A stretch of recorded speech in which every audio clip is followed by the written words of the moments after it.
دبستان ملتان دعوت دے رہا ہے اہل دانش کو کہ وہ فروغ ادب و شعر میں اپنا فعال کردار ادا کریں۔ دبستان ملتان چینل کو سبسکرائب کر کے علم و ادب سے وابستگی کا ثبوت دیجیے۔ کارندوں سے جو ملک چلائیں گے آئندہ، ملک کے ذہنوں سے بات کر رہا ہوں، دل و دماغ سے بات کر رہا ہوں۔ یہ پاکستان کا میکینیکل آرڈر ہے، ورکشاپ کا طالب علم نہیں ہے، یہ انجینئرس بیٹھے ہوئے ہیں، یہ پروفیسرس بیٹھے ہوئے ہیں، یہ جرنیلز بیٹھے ہوئے ہیں، یہ منسٹرس بیٹھے ہوئے ہیں، یہ چیف منسٹر بیٹھے ہوئے ہیں۔ میں طالب علموں سے گفتگو اس وقت نہیں کرنا چاہتا۔ میں بڑا خوش نصیب انسان ہوں کہ جس نے دوسری جنگ عظیم کی دھڑکنوں سے لے کر آج ایک نئی جنگ کی امید میں زندگی گزارنے والی دن میں لمس کے ایک ہال میں بیٹھا ہوا۔ آپ کو پتا ہے بھائی، ایک حملہ غزنی سے کوئی سوار لے کر چلے اور سومناتھ کی طرف آئے، اس زمانے کے اربوں روپے خرچ ہوتے تھے، سینکڑوں جانیں جاتی تھی۔ یہ 17 حملے کیوں کیے اس نے؟ معلوم ہوا کہ اس نے ہمت نہیں ہاری، ایک دفعہ، دو دفعہ، تین دفعہ، بار بار حملے کرے۔ آپ نے ویب اینڈ اسپائڈر کی کہانی سنی ہے، مکڑی کے جالے اور مکڑی کی کہانی سنی ہے؟ وہ ٹوٹ جاتا ہے اس کے لعاب دہن، منہ میں سے نکلنے والا لعاب مکڑی کے، گر جاتی ہے پھر بناتی ہے، پھر گر جاتی ہے پھر بناتی ہے، اور ایک دن اپنے آشیانے میں بیٹھی ہوئی انڈے دے رہی ہے اور اپنے جیسے اور مکڑیوں کو جنم دے رہی ہے۔ آپ اپنے انسٹیٹیوشن سے اپنے جیسے لوگ پیدا کیجیے۔ سچ بات کہنا کڑوا لگتا ہے، سچی بات سننا بھاری معلوم ہوتا ہے۔ آبادی نہیں ہے یہ لباسوں کی طرف جانا۔ آپ کو بے ادبی نہ ہو تو کہہ دوں، آپ کو بے وقوف بنا رہا ہے معاشرہ۔ یہ خوشبو عورتوں کی ہے، یہ خوشبو مردوں کی ہے۔ ڈوب مریے آپ، خوشبو ہوتی ہے، خوشبو عورتوں کی کیا ہوتی ہے اور خوشبو مردوں کی کیا ہوتی ہے؟ بھائی یہ کیا چیز ہے؟ لیکن نہیں، آپ کو باہر کی دنیا بے وقوف بنا رہی ہے۔ بٹن سویٹر کے کبھی نوٹ کیجیے، اے میرے مرد دوستوں، مجھ سے پڑھے لکھے زیادہ لوگ بیٹھے ہیں، میں تو بہت کم علم والا ہوں۔ کبھی سویٹر دیکھیے گا عورتوں کے اور مردوں کے، ان کے بٹن کا سائڈ دیکھیے گا، بے وقوف بنایا ہوا ہے بھائی۔ کیا عورتوں کا سیدھا ہاتھ نہیں چلتا ہے؟ عورتوں کے سویٹر، بھائی خواتین، بچیاں، بیٹیاں دیکھ لیں، ان کا بٹن جو ہے وہ کدھر ہے اور مردوں کا بٹن کدھر ہے، وہ بے وقوف بنایا ہوا ہے۔ یہ لیڈیز کے سوٹ ہیں، یہ سویٹر ہیں، یہ مردوں کے بٹن سائڈ ہے۔ اس معاشرے کے ایکسپلائٹیشن، استحصال میں آپ مرے جا رہے ہیں۔ اپنا نظام بنائیے، اپنا نظام بنائیے۔ دو باتیں، اس لیے کہ ہر انسان کی زندگی میں ایک ورکشاپ، میں تو اسے کہتا ہوں معلق ورکشاپ، انگریزی میں آپ کہیں ہینگنگ ورکشاپ، لٹک رہی ہے۔ اور بڑی عجیب بات ہے، وہ موویبل ہے، متحرک ہے۔ میں اپنی ورکشاپ کہیں چھوڑ کے نہیں جاتا ہوں۔ ابھی یہاں کرسی سے اٹھا ہوں، یہاں تک یہ ورکشاپ میرے ساتھ ہینگنگ پوزیشن پہ آئے۔ وہ کہتی مجھے چہرہ دیکھ کر بات کرنی ہے لوگوں کا، یہ میری ورکشاپ سے نوٹنگ آ رہی ہے۔ میں کیا یاد کر کے لایا ہوں مجھے پتہ نہیں۔ دیکھیے، ایک دفعہ یہ ہینگنگ ورکشاپ، اپنی ورکشاپ اپنے ساتھ رکھیے۔ ایک مرتبہ میرے والد بڑے اسکالر تھے اپنے زمانے کے، اور اس زمانے کی اسکالرشپ زیادہ تر عربی، فارسی، شاعری، حکمت، فلسفہ، روحانیت، یہ تھی ڈائمینشنس تعلیم۔ جاب میں کوئی زیرو ہیں، آپ میں سے کوئی آدمی نجوم، حکمت، جفر، ادب، شاعری سے اتنا قریب نہیں ہے۔ اچھا، وہ بڑے اسکالر تھے۔ میں نے ایک دن ان سے کہا، بھائی بیویوں، بچیوں، آپ سے میں گفتگو کر رہا ہوں، سنیے گا۔ لیکن میں نے ان سے کہا کہ ابا میں بیلجیم گیا تھا، یہ سچ بات کہی۔ یہ بھی بتا دوں، میں دنیا بھر کے زمینوں کی خاک چاٹ چکا ہوں، زمین پھانک چکا ہوں، میں نے خاک پھانکی ہے دنیا میں شیلرباگ بیلجیم میں ایک جگہ ہے، وہاں سے نکلا اور واٹرلو کے میدان میں پہنچا، وہاں سیڑھیاں تھیں، میں اس کا تعارف اپنے والد سے کرا رہا تھا، بڑی سیڑھیاں کہ آپ یہ نہ سمجھیے میں سیڑھیاں نہیں چڑھ سکتا ہوں، میں نے واٹرلو کی سیڑھیاں بھی چڑھ لی۔ کہنے کہ کیا کہا؟ میں نے کہا اب آپ سمجھے نہیں، بےہودہ ٹھہر جا یہاں، یہ جملے کے بعد ہوتا بےہودہ ٹھہرے یہاں، اپنے باپ سے کہتا ہے کہ ابا آپ سمجھے نہیں۔ میں نے کہا پھر کیا کہوں؟ میں اپنے بڑوں سے اگر کوئی بات گیپ آ جائے، کمیونیکیشن گیپ، انڈر اسٹینڈنگ پاز ایکسپریشن ڈفرینس پیدا ہو جائے اور کوئی بڑا تم سے تمہاری بات نہ سن سکے، کبھی مت کہنا ابا جان تم یہ بات نہیں سمجھے، کہنا ابا میں یہ بات سمجھا نہیں سکا، سمجھے؟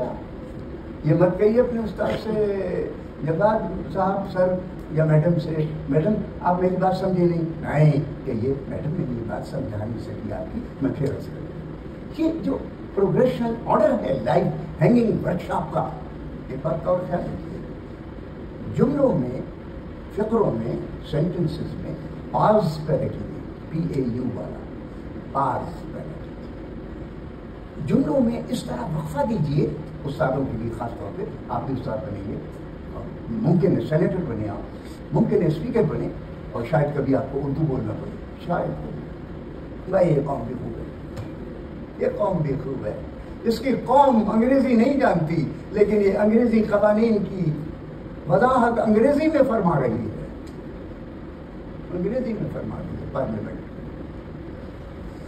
نمایاں تختیاں بڑے لوگ آئے ہوئے ہیں، معاہدے کر رہے ہیں MOC، اور وہ پتھر تیار کیے جا رہے ہیں انگریزی زبان میں، وہ پتھر کے اوپر رکھ کیا جا رہا ہے، کوئی کسی کی 99% کی سمجھ میں نہیں آتا کس نے کیا لکھا ہے، یہ قوم جھوٹ بول رہی ہے اپنے آپ سے۔ اے میرے پیاروں، اے میرے محبوبوں، اے میرے عزیزوں، اپنے آپ سے جھوٹ بولنا چھوڑ دیجیے، اپنے آپ کو فریب دینا چھوڑ دیجیے، اپنی لائف کو بنائیے۔ وہ کیا ہے؟ وہ یہ ہے کہ یہ اتنے فیصد پر ہماری مہنگائی پہلے 9 تھی اب 6 ہو گئی، میں بے وقوف بنا رہا ہوں کہ یہ اس فیصد کے گراف سے میرا کیا تعلق ہے، اور بڑا خوش ہو رہا ہوں، بیان دیا جا رہا ہے۔ اپنے آپ سے جھوٹ بولنے اور دوسروں کو جھوٹ کی لپیٹ میں لانے کی کوشش مت کیجیے، دنیا بہت آگے جا چکی ہے، پہلے میں آپ کو پتا ہے میں پاکستان چھوٹا ہے مجھ سے، میں پاکستان سے 13-14 برس بڑا ہوں، اس طرح میں نے کہا پاکستان سے میں قصور جاتا تھا، کہاں سے؟ دادا دربار سے، لاری چلتی تھی، لاری کا مطلب ہے گھٹیا درجے کی بس، لاریاں چلتی تھی، کتنی دیر میں پہنچتی تھی وہاں؟ پورا 1.25 گھنٹے لگتے تھے، زمانہ کسی تیزی کے ساتھ۔ آج کتنی دیر میں پہنچتی ہے آپ کی اپنی گاڑی؟ اندازہ کریں۔ یہاں آپ ناشتہ کریں پرانی انارکلی کے کسی چھوٹے سے ہوٹل میں، بھائی میں لاہور کا رہنے والا ہوں، اس لیے وہ مقام میں جانتا ہوں، وہاں ایک ہوٹل ہے چھوٹا سا، اب بھی گئے گزرے زمانے میں آپ 14 روپے میں ناشتہ کر سکتے ہیں، پتہ مجھے، وہاں سے آپ ناشتہ کیجیے، اور اس ناشتے کے بعد ڈکار لینے کی فرصت اور پانی پینے کی مدت اگر طے کرنی ہو، اتنی دیر میں آپ اپنی گاڑی میں قصور پہنچ جائیں، تو آپ ترقی کر لیجیے زمانے، آپ اس زمانے میں رہتے ہیں، اس زمانے کے مطابق بات کیجیے، سوچیے، اس زمانے کے مطابق چلیے، میں مانتا ہوں، لیکن غلامی میں نہیں چلیے، اسے غلام بنا کر چلیے۔ میں موضوع تھا میرا کہ اپنے رویوں میں ایک شان پیدا کیجیے، شاخت۔ کبھی علامہ اقبال کے مزار پر آپ تشریف لے گئے؟ یہ سب لوگ جو بیٹھے ان سے بات کرتا ہوں، علامہ اقبال کو آپ نے فارسی کے ذریعے پہچانا ہے یا اردو کے ذریعے؟ یہ اور بات ہے کہ لمس والوں نے انگریزی کے ذریعے بھی پہچانوایا ہے، جگہ جگہ میں نے دیکھا. اچھی بات ہے, کوئی بات نہیں ہے, کوئی بات نہیں. آپ وہ علامہ اقبال کے مدار پہ چلے جائیں. علامہ اقبال کو آپ نے اردو کے ذریعے پہچانا, اس کی شاندار عبارتوں پہ فارسی کے شعر لکھے ہیں. فارسی بڑی اچھی بات ہے. جس نے فارسی نہیں پڑھی جناب اس نے کچھ بھی نہیں پڑھا. آپ کو چیلنج کر رہا ہوں, دنیا کی بہترین زبان ہے فارسی. کلچر بہترین کلچر ہے. ملک اس وقت گیا گزرا بھی کہ اے ٹی ایم نہیں چلتا ہے وہاں. انگریزی دوائیں دل بچانے والی, ٹرانسپلانٹ جگر کو ایک سے دوسری جگہ منتقل کرنے والی سرجری کی سہولتیں نہیں ہیں, مگر اس سے دنیا کی بڑی طاقتیں پنجہ آزمائی کرتے ہوئے ڈرتی ہیں. اپنے اندر قوت پیدا کیجیے. جب تک آپ اپنی قوت کو نہیں پکڑیں گے کچھ نہیں ہو سکتا, کچھ نہیں ہو سکتا. ہاں مجھے یہ کہنے میں جب بعد آپ مجھے اجازت دیں گے, میں نے اجازت اس لیے ان سے مانگی کہ خرچہ خرچہ ان کے ذمہ ہے. اگر میں انہیں ناراض کر سکتا تو یہیں کہیں رہ جاؤں گا. جب بات اجازت دیجیے یہ بات کہنے کی کہ ہم سب لوگ زندگی میں اصولوں کے کریٹر, مالک ہیں, خالق ہیں. یعنی میرا اصول ہے, میرا اصول ہے, میرا اصول. آپ کے ایک استاد تھے, خیال ہے استاد صرف وہ نہیں ہوتا ہے کہ جس نے اس کلاس روم میں آپ کو پڑھایا ہو. استاد وہ ہے جس نے روما کی یونیورسٹی پیرولو میں پہلا لیکچر دیا, اس کا نام تھا ایرسٹوفین. وہ بھی آپ کا استاد. فخر کیجیے آپ کے استاد کون کون ہے. افلاطون آپ کا استاد ہے, ارسطو آپ کا استاد ہے, میرے بزرگ بولی آپ کے استاد ہیں, جابر ابن حیان آپ کے استاد ہیں. استاد آپ کے بڑے بڑے ہیں, لیکن آپ ٹکرے مار رہے ہیں. آپ میں سے کوئی بڑا استاد اب تک پیدا نہیں ہوا ہے. یہ وائس چانسلری, پرنسپلی 22 کتابیں لکھنا, پی ایچ ڈی کا سینئر موسٹ ہونا, ارے کوڑے میں پھینک دیجیے ان لوگوں کو. کچھ کر کے دکھائیے, کچھ کر کے دکھائیے. اور اگر کوئی کچھ کر کے دکھائے تو اسے ذلیل کر کے کرسی پہ بٹھا کر یہ مت کہیے کہ تم نے ایٹم بم کیوں بنایا. آئندہ تو نہیں بنائے گا. اور کہے گا نہیں میں آئندہ نہیں بناؤں گا. وہ کچھ کر کے بتا رہا ہے, دکھا رہا ہے. گزر گئی ہے مگر کوفیوں میں گزری ہے. یہ مصرع ہے عبد القدیر خان کا, شاعر بھی تھا وہ. گزر گئی ہے مگر دوسرا مسئلہ کہہ رہا میں, کوفیوں میں گزری ہے. کر کے دکھانے والوں کے پیچھے پڑے رہتے ہیں لوگ اپنے بچانے کے لیے. اور ڈریے. عبدالعزیز میمن آپ کا ایک استاد, ڈاکٹر عبدالعزیز میمن. آپ کہیں گے یہ کیا پروفیسر صاحب آپ کیا بات کر رہے ہیں, کون ہے عبدالعزیز میمن؟ آپ پر ناشتہ حرام کر دوں گا کل صبح کا, جب تک آپ گوگل پہ جا کے ڈاکٹر عبدالعزیز میمن کو نہیں پڑھیں گے, نہیں جانیں گے یہ کون. یہ تھے ایسے استاد پیدا کیے. علی گڑھ یونیورسٹی سے میرا بڑا گہرا تعلق. میری بیگم علی گڑھ یونیورسٹی کی گریجویٹ تھی. 58 میں انہوں نے وہاں سے گریجویشن کیا. میرے باپ بھی تھوڑے بہت وہیں کے انٹر پڑھے ہوئے تھے علی گڑھ سے. میں خود بھی اپنے بچپن میں علی گڑھ, اور اب تو میں علی گڑھ کا بار بار مہمان رہا ہوں. میں حوالہ دیتے یہ بات کہہ رہا ہوں. ڈاکٹر عبدالعزیز میمن علی گڑھ یونیورسٹی کے پروفیسر. پشاور میں بھی آ گئے تھے. یہاں رہنے والے شاید یہ علاقہ ہے پانی کا, گجرات سے لے کے کراچی تک کا میمن برادری. میں ملا ہوں. سنیے غور سے سنیے. استاد ایسے ہوتے ہیں.